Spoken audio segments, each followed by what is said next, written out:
Some stories sound too terrifying to be real, but when they happen to you, there's no waking up from the nightmare. This story was shared by a man who experienced something so disturbing in his own home that he barely made it out alive. A guy named James had just moved into a small rental house in a quiet neighborhood. The rent was cheap, almost too cheap, but he didn't question it. He was just happy to have his own place. Everything seemed normal at first.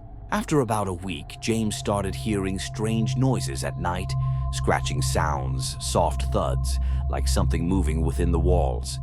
At first, he thought it was just mice, but the noises were too loud for that, and they always happened around 3 a.m. One night, James was watching TV when he heard something different. This time, it wasn't scratching. It was a clicking sound, like a doorknob turning. He froze. The only door in that direction led to a small hallway with a closet and a crawl space. He grabbed his phone and walked towards the noise, heart pounding. The closet door was slightly open. He reached for the handle, but before he could open it fully, a putrid smell hit him. It smelled like rotting meat and sweat. That's when James saw it.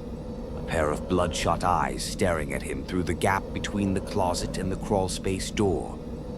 Then the door slammed shut from the inside. James bolted out of the house and called the police.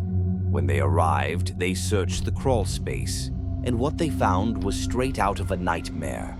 There was a filthy sleeping bag, empty food wrappers, and a rusted kitchen knife. Someone had been living there, watching him, waiting.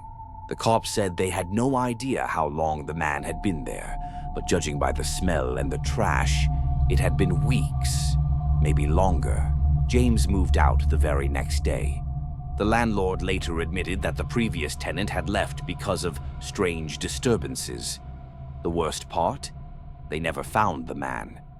To this day, James doesn't know who he was, or if he ever left the house at all. Stories like this remind us that sometimes the scariest things aren't ghosts or monsters, but the people hiding right under our noses. Stay safe and always check your crawl spaces.